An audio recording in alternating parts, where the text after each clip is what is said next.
Hello, everyone. I'm Elise Coulter. I'm sitting down with Doug Mann, a.k.a. the Tiger from Dyer, Garofalo, Mann Schultz. Thank you so much for being here. Oh, thank you. Absolutely. We want to talk about dog bites. Okay. Is it pretty common? I mean, how often does someone get bit by someone's dog? It's amazing how many times. Really? I mean, we started advertising for dog bite cases probably 35 years ago. Mm-hmm. And other attorneys around the nation said, how can there be that many dog bites? There are that many. And Crazy. I've represented over 1,000 dog bite victims over my career.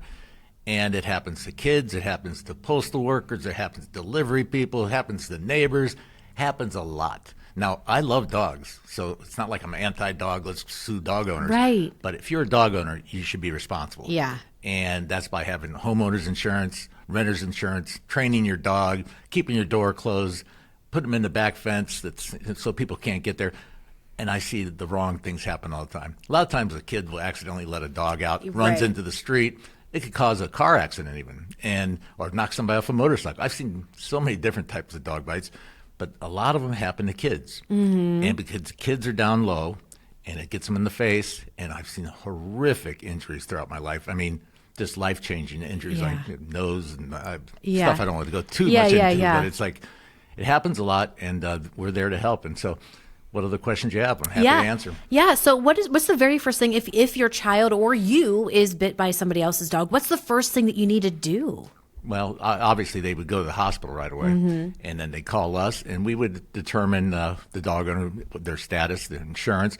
There are a couple defenses available in Ohio for dog owners if their dog bites somebody, but it's trespassing or tormenting a dog. So a lot of times the dog owner says, my dog didn't do anything. That kid was pushing the dog or something. So we have to investigate as to what happened, look for witnesses, talk to the client, and then we usually can prove that it was the dog's fault. And there used to be in common law, this goes a little history, you had a one-bite rule. You almost got away with the first dog bite. Oh. But that's gone now. It's statutory. If your dog bites somebody and they're not tormenting or torturing the dog or trespassing on your land, then basically you owe the money. Oh, wow. And Okay. these cases can be million-dollar cases. Too. Yeah. Because, I mean, the medical, when you start talking plastic surgery and kids' faces and ongoing treatment for 10, 15 years, the bills could be in the hundreds of thousands of dollars. So Yeah. Which is very scary. serious cases. Yeah, which is really, really scary. Why is it important, you think, to seek that medical treatment after a dog bite? Even if it seems like maybe the bite isn't, all that serious, maybe it's just minor. Well, you got rabies possibilities that you have to find out. A lot of people have to go through shots, which are painful shots too, if they can't prove the dog has their rabies shots. Interesting. Yeah, and just for your own good, for scarring purposes. A lot of times plastic surgeons will get involved right away at the hospital, stitch you up better than if you just went to a regular doctor at that point, and so you don't have the long-term scarring.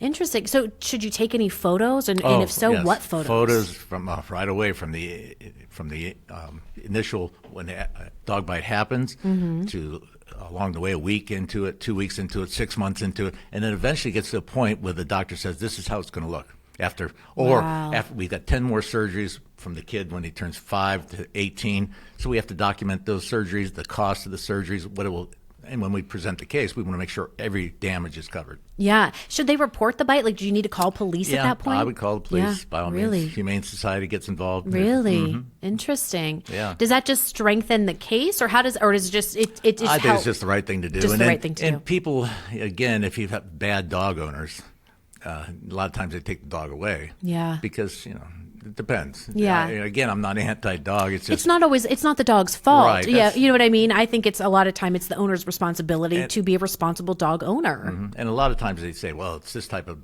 dog, a pit bull, or this Right, dog, or the certain child breed. dog. I've seen every type of dog. Yeah. Even little teeny dogs can cause injuries. So Yeah. Then you're so right. They do try to blame sometimes the breeds, but I do agree. and a lot of insurance companies, believe it or not, they exclude coverage for certain types of dogs.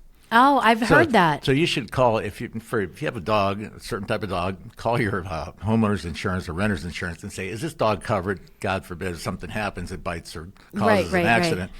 And because a lot of them are excluded right in your policy. So. Interesting. I did not know that.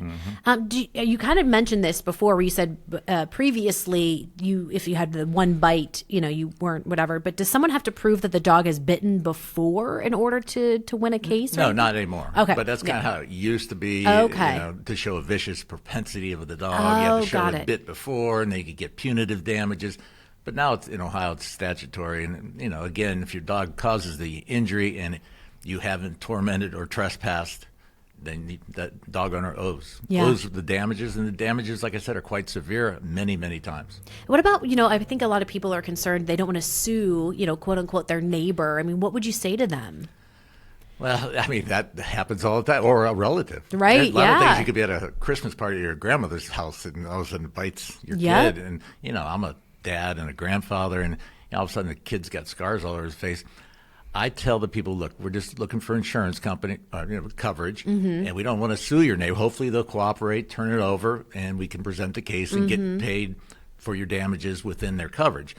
If we ever were going to file a lawsuit, we would get your okay to do that. Okay, and that so makes sense. We would tell you the ups and downs of lawsuits, and that does get people upset. Yeah. But at the same point, we try to do it without upsetting the neighbor or the grandparent. Yeah, you try to do it fairly. Yes. Yeah, which totally makes sense. And when should someone consider speaking to an attorney? Like, when should you call? Oh, right away again. I would call from the hospital. Really? Yeah, and let us get involved right away because.